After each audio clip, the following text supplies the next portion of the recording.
है ना। तो DCA प्रैक्टिकल आज का टॉपिक है, और जिनके पास भी जानकारी है अगर कंप्यूटर की थोड़ी सी, तो बहुत अच्छे से समझेंगे, और अगर जानकारी नहीं है तो आप अच्छे से और प्रयास कीजिए और अच्छे से और समझने की कोशिश कीजिए, है ना। तो और ये सारा, इसमें बहुत सारा ऑब्जेक्टिव क्वेश्चंस बनेगा। इसमें पहला जो टॉपिक है वो है how can we change the background image. हम बैकग्राउंड इमेज को कैसे बदल सकते हैं। सबसे पहले हम कंप्यूटर में जब कोई भी काम करेंगे तो उसका जो इमेज होता है, उसमें जो बैकग्राउंड का जो इमेज है वो बहुत मायने रखता है। तो उसको कैसे बदलेंगे। तो सबसे पहले हमेशा ये ध्यान रखिए कि हम जो डेस्कटॉप होता है उसमें माउस होता है, और माउस में दाहिना बटन को क्लिक करते हैं, राइट साइड के बटन को क्लिक करते हैं, और उसके बाद हमें जो भी इमेज चाहिए उसका सेलेक्शन करते हैं, उसको सेलेक्ट करते हैं, और उसके बाद डेस्कटॉप के टैब पर जाकर के उसको क्लिक कर देते हैं, और फिर हमारे सामने एक सूची आती है, एक लिस्ट आता है कि आप कौन सा इमेज रखना चाहते हैं, और उसको ओके करते हैं, है ना। तो वो लागू हो जाता है। उसके बाद दूसरा प्रश्न है कि हम बैकग्राउंड पोजीशन को कैसे चेंज करेंगे, है ना। How can we change the background position. ये हमेशा ध्यान रखिए कि बैकग्राउंड इमेज की मदद से हम इमेज को एडजस्ट करते हैं, और इमेज को जो हम एडजस्ट करेंगे, पोजीशन जो एडजस्ट करते हैं, उसको 3 तरह से हम एडजस्ट करते हैं। पहला, सेंटर से, यानी it adjust the background image in the centre element. यह जो केंद्र संरेखण में, जो सेंटर एलिमेंट में पृष्ठभूमि की छवि को समायोजित करता है। दूसरा, टाइल का एक वर्क होता है टाइल का। टाइल क्या है कि किसी भी चीज को जब हम दोहराते हैं ना, और रिपीट करने के लिए इसका पूरे स्क्रीन के पृष्ठभूमि पर ये हमें उस छवि को, उस इमेज को समायोजित करता है, दिखाता है। तीसरा है stretch. It adjust the background image on the screen. ये जो है वो स्क्रीन पर बैकग्राउंड इमेज को एडजस्ट करता है। इसके बाद तीसरा प्रश्न है how can we change the background colour. Background का जो कलर है उसको हम कैसे चेंज करेंगे। तो इसके लिए सबसे पहले हम खाली डेस्कटॉप पर सेलेक्ट बटन पर क्लिक करते हैं। माउस यानी सेलेक्ट कर, यानी माउस का राइट बटन को आप क्लिक करेंगे, माउस के राइट साइड के बटन को क्लिक करेंगे, और फिर सेलेक्ट पर जाकर के, यानी हम माउस को लेते हैं और सेलेक्ट पे जाकर के उसके राइट बटन को क्लिक करते हैं। उसके बाद प्रॉपर्टीज पर क्लिक करेंगे, फिर डेस्कटॉप टैब क्लिक को चुनेंगे, और उसमें हमारे पास बहुत सारा कलर का ऑप्शन आएगा। हम वहां पर जाकर के ओके चूज करेंगे। उसके बाद हमारा जो भी है वो सब मेरा क्लियर होगा। हम बैकग्राउंड कलर को चेंज इस सिस्टम से कर सकते हैं। एक दूसरा सिस्टम यह है कि आप जैसे अल्ट देते हैं, ALT, अल्ट के बाद H क्लिक कीजिएगा, होम, और वहां बहुत सारा, जैसे पहले आप जब अल्ट देंगे तो फिर आप H क्लिक कीजिएगा, H क्लिक करने के बाद में FC क्लिक कीजिएगा कलर चेंज करने के लिए, FC, और उसके बाद बहुत सारा कलर का आपके पास ऑप्शन आएगा, उसमें से किसी भी एक कलर को आप चूज कीजिएगा और वहां क्लिक कर दीजिए। और उससे भी अगर आपको ज़्यादा कलर देखना हो तो फिर उसके बाद हम M क्लिक करेंगे, और M क्लिक करने के बाद आपके साथ बहुत सारा कलर का ऑप्शन आता है। जो कलर आपको चाहिए उस पर आप क्लिक करके आप ओके बटन दबाएंगे, आपका इमेज सामने आ जाएगा।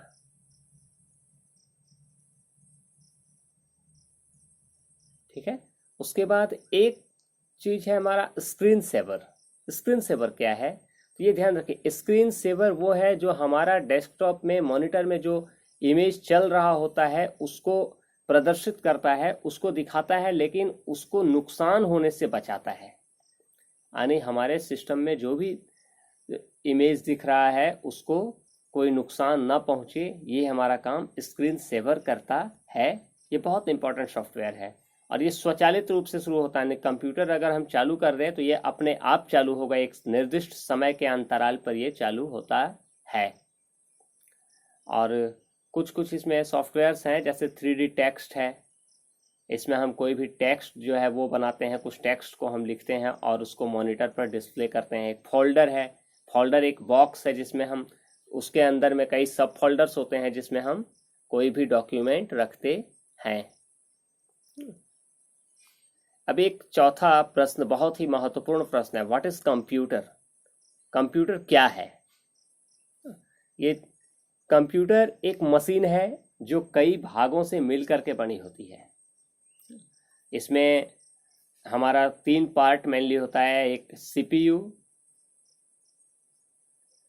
सबसे पहले हम जो डाटा जो देते हैं, इनपुट डाटा, यानी हम जो कंप्यूटर को देते हैं, कंप्यूटर जो हमारे अंदर लेता है, कंप्यूटर वो इनपुट डिवाइस, और इनपुट के बाद उसको प्रोसेस करता है अंदर में, कंप्यूटर अपने अंदर में उसको प्रोसेस करता है, जिसको हम सीपीयू कहते हैं, और उसको मेमोरी में स्टोर करता है, और फिर आउटपुट के माध्यम से हमारे बीच में लाता है। कंप्यूटर शब्द को अगर हम देखें तो संगणक शब्द, ये गणना शब्द से आता है, यानी ये गणना करने वाली मशीन है, ये गणना करता है। कंप्यूटर एक ग्रीक वर्ड है, ग्रीक शब्द है, ठीक है।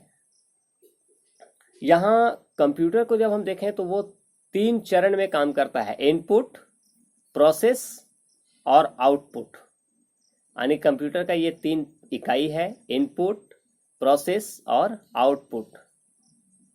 अब इनपुट डिवाइस क्या है? ये 3 डिवाइस कंप्यूटर का है, तो इसमें इनपुट डिवाइस क्या है? इनपुट जो कैटेगरी, जो इनपुट कैटेगरीज में जो डिवाइस आएगा, उससे कंप्यूटर में डाटा हम देते हैं। यानी कोई भी काम हम कैसे करते हैं, हम 3 करते हैं ना, एक हम लेते हैं, एक अंदर काम करता है और दूसरा निकालते हैं। आप खाना खाने की बात करो तो एक खाना खाते हैं, तीसरा हमारा शरीर उसको पचाता है, और दूसरा और तीसरा स्टेज में जो भी वेस्ट है उसको बाहर निकालता है। बिल्कुल ऐसा ही कंप्यूटर करता है।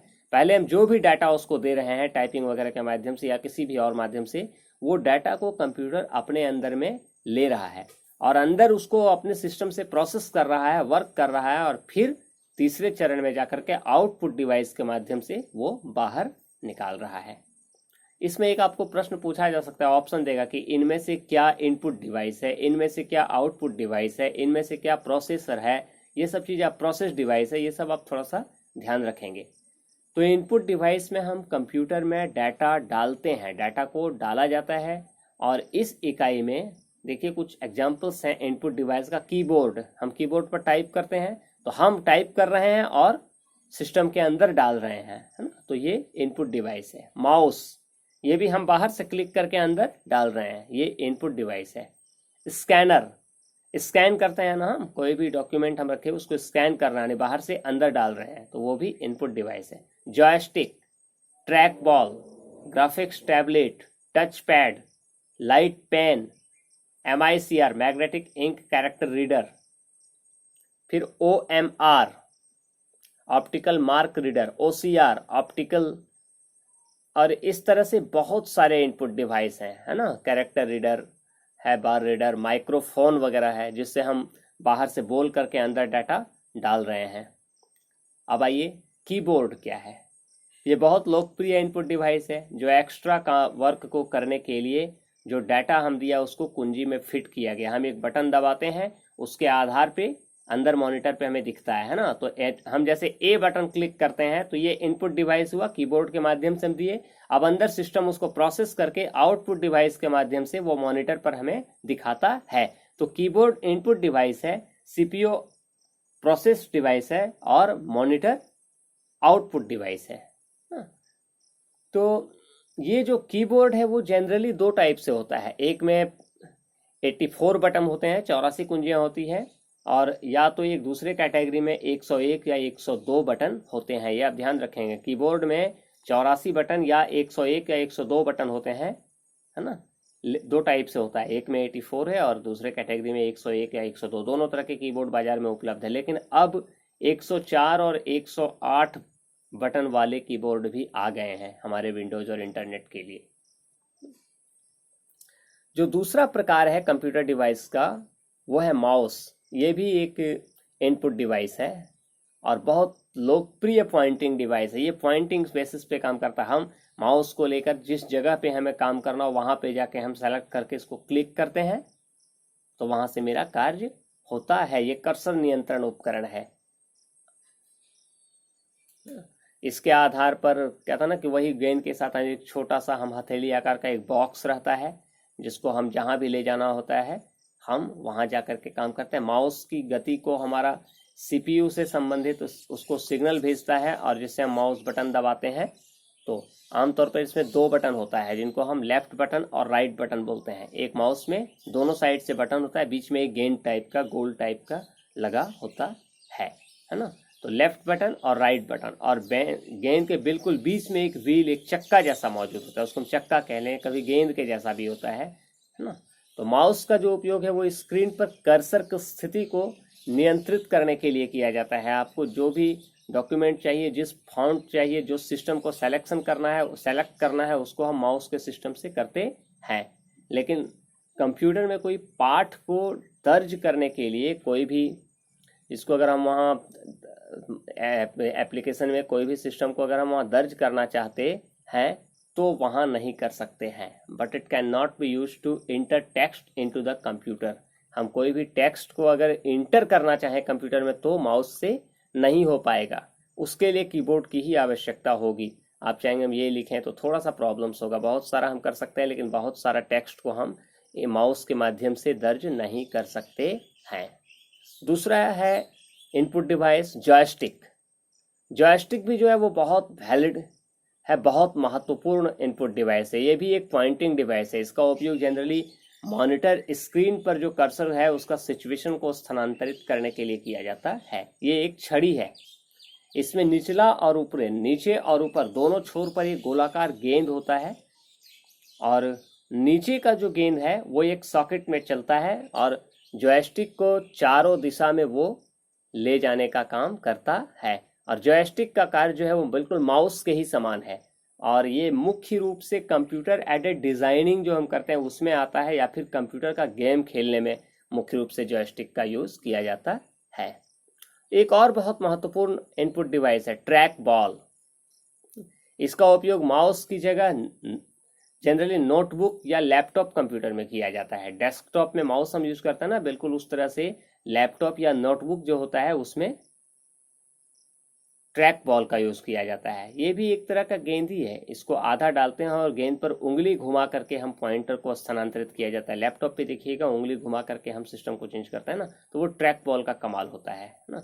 क्योंकि पूरे उपकरण को स्थानांतरित नहीं किया जा सकता है, पूरा का पूरा जो सिस्टम है उसको स्थानांतरित, whole device is not moved, हम पूरे होल डिवाइस, पूरा जो डिवाइस है उसको नहीं कर सकते हैं चेंज, इसलिए यहाँ पॉइंटर को स्थानांतरित किया जाता है ना। यह track ball requires less space than a mouse. A track ball comes in various space like a ball, a button in and a square.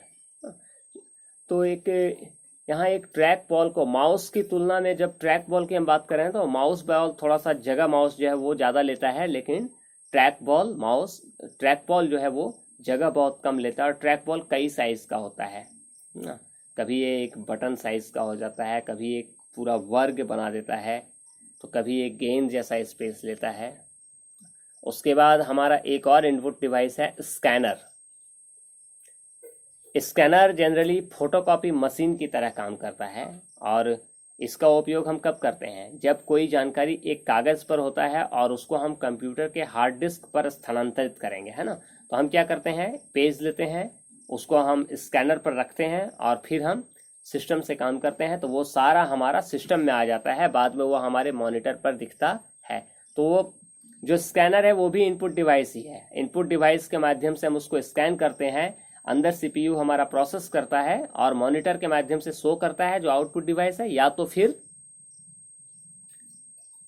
Printer के माध्यम से, वो आउटपुट डिवाइस है प्रिंटर, उसके माध्यम से वो प्रिंट करके हमें देता है ना। तो इसका उपयोग हम तब करते हैं जब कोई जानकारी एक कागज पर उपलब्ध हो और इसको कंप्यूटर के हार्ड डिस्क पर डालना हो। और स्कैनर जो है सो जो भी फिगर्स वगैरह होता है उसको कैप्चर करता है और उसके बाद वो डिजिटल रूप में चेंज हो जाता है। स्कैनर के माध्यम से वो डिजिटल रूप में चेंज होता है और वो डिस्क पर स्टोर हो जाता है ना। ये संपादित भी किया जा सकता है, एडिट भी किया जा सकता है। उसके बाद एक और बहुत महत्वपूर्ण इनपुट डिवाइस है magnetic ink card reader, MICK, Mick.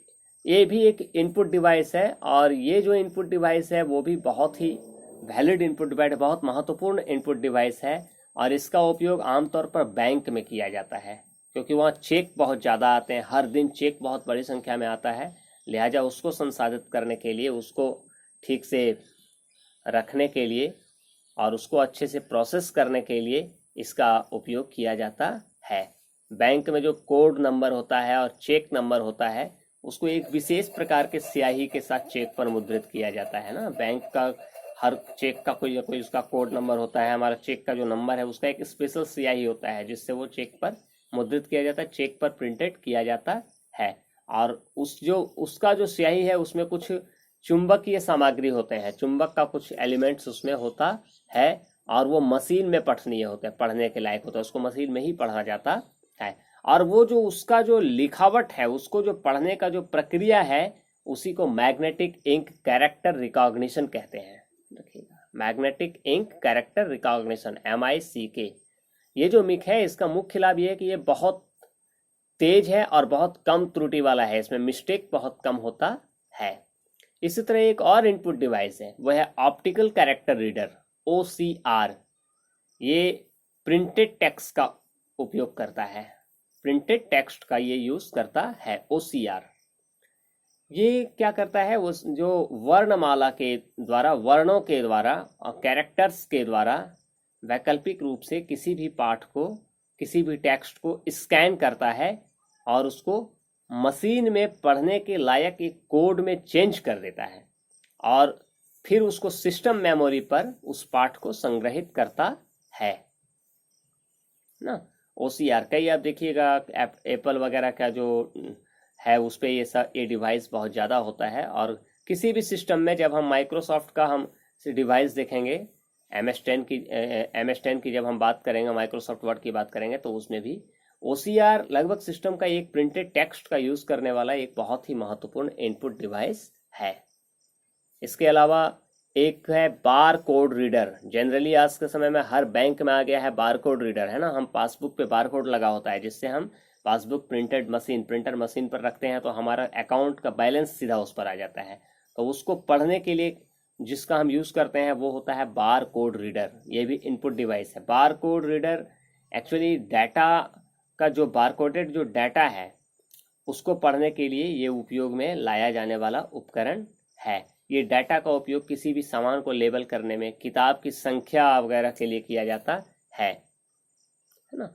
एक हाथ में रखा हुआ स्कैनर हो सकता है, इसे एम्बेड भी किया जा सकता है। बार कोड रीडर जो है एक बार किसी भी कोड छवि को स्कैन करता है और उसको एक अल्फान्यूमेरिक मान, अल्फान्यूमेरिक वैल्यू में चेंज करता है। उसके बाद उस कंप्यूटर पर उसको रखा जाता है, फिर वो कोड रीडर से जुड़ा होता है, उससे काम करता है। अब एक और वैलिड बहुत ही अच्छा है, वो है सिस्टम यूनिट। सिस्टम यूनिट है वो दो पार्ट में बटा हुआ है। सिस्टम यूनिट की जब हम बात करेंगे तो वो दो डिवाइस में चेंज होता है। सिस्टम यूनिट का जो है वो दो पार्ट्स में, system unit divided into two parts. पहला है सेंट्रल प्रोसेसिंग यूनिट यानी CPU। CPU मस्तिष्क यानी वो एक तरह से कह ले कि कंप्यूटर का माइंड है, कंप्यूटर का माथा है, जहां सारा डाटा ऑपरेट होता है, सारा डाटा रहता है। हम जितना भी डाटा देते हैं उसको वो प्रोसेसिंग करता है, ऑपरेट करता है, उसका ऑपरेशन करता है और उसको संग्रहित करता है। और वो कंप्यूटर हमारा चलता है, जो भी उसमें जो प्रोग्रामिंग होता है, वो जो भी चलता है, उस सब का संचालन CPU ही करता है। ये सब प्रश्न आपसे पूछे जा सकते हैं कि CPU इनपुट डिवाइस है कि आउटपुट डिवाइस है। दूसरा जो है, अब CPU में देखिए तो एक महत्वपूर्ण चीज है arithmetic logic unit, ALU। ALU जो है वो सारा अंक गणित का जो गणना है, अर्थमेटिकल जो कैलकुलेशंस है, उसको ये करता है और लॉजिकल कंपैरिजंस में करता है। ये उसमें जोड़, घटाव, भागा, गुणा, ये सब शामिल है और ये सारा काम करता है। और एक है कंट्रोल यूनिट। कंट्रोल यूनिट क्या है कि एक इमेज है जो, यानी आप ऐसा जरा सा सोचिए, एकदम प्लानिंग कीजिए कि आप किसी एक चौराहा पर गए हैं, एक चौक है, चौराहा है, जहां कोई ट्रैफिक सिग्नल नहीं है और कोई पुलिस नहीं है। तब क्या होगा? यदि वहां कोई ट्रैफिक सिग्नल नहीं रहेगा, पुलिस नहीं रहेगा, थोड़ा भीड़ रह जाएगा, तो क्या होगा? हर व्यक्ति एक साथ आगे बढ़ना चाहेगा और परिणाम क्या होगा? ट्रैफिक जाम हो जाएगा, है ना। तो जो ट्रैफिक पुलिसकर्मी होता है वही सिग्नल या जो सिग्नल होता है वो कंट्रोल करता है ट्रैफिक को, है ना, व्यवस्था बनाए रखता है। बिल्कुल यही कुछ काम हमारा कंट्रोल यूनिट का है, जो सिस्टम को कंट्रोल करता है, ट्रैफिक जाम ना हो और काम हम अच्छे से कर सकें, है ना। सिस्टम में भी कई तरह के सॉफ्टवेयर्स हैं, जो अगर यहाँ कंट्रोल यूनिट नहीं होगा तो वो सारा सॉफ्टवेयर हमारा एक साथ काम करेगा और फिर सारा जो है वो गड़बड़ झाला बढ़ जाएगा और हम लोग ठीक तरीके से काम कर नहीं पाएंगे। तो ये कंट्रोल यूनिट है। तो मेमोरी यूनिट में इनपुट यूनिट है जिससे हम देते हैं, और वो कंट्रोल यूनिट में जाता है अर्थमेटिक, और वहाँ कंट्रोल यूनिट में अर्थमेटिक और लॉजिक यूनिट में वर्क होने के बाद प्रोसेस होता है और फिर वो आउटपुट यूनिट में जाकर के हमारे सामने आता है। और दूसरा प्रकार जो है वो है मेमोरी यूनिट। मेमोरी यूनिट क्या है? तो आपने देखा अभी कि हम लोग सीपीयू में डाटा स्टोर करते हैं और वहाँ एक रजिस्टर होता है ना, एक तरह का आप समझिए कि वो रजिस्टर होता है, वही मेमोरी यूनिट है। और उसी रजिस्टर में जाकर के सारा डाटा को प्रोसेस किया जाता है। हम लिखते हैं सारा चीज नोट्स किस में? रजिस्टर में, है ना। आपसे हमने कहा कि आप कॉपी कलम लेकर के बैठो, तो आप कॉपी कलम लेकर के बैठे हुए हो, है ना। तो वो जो रजिस्टर है आप सिस्टम में बिल्कुल वही समझो यहाँ है। आपका मेमोरी यूनिट एक तरह का रजिस्टर है जहां सारा डाटा स्टोर होता है और डाटा को प्रोसेस किया जाता है, प्रोसेस करके डाटा स्टोर होता है, और जो जानकारी वहां पे स्टोर है, संग्रहित है, उसको फिर से लेने के लिए मेमोरी यूनिट का ही हम यूज करते हैं। ये प्रोसेसर की बात, ये प्रोसेस की बात हो गई। उसके बाद आउटपुट यूनिट में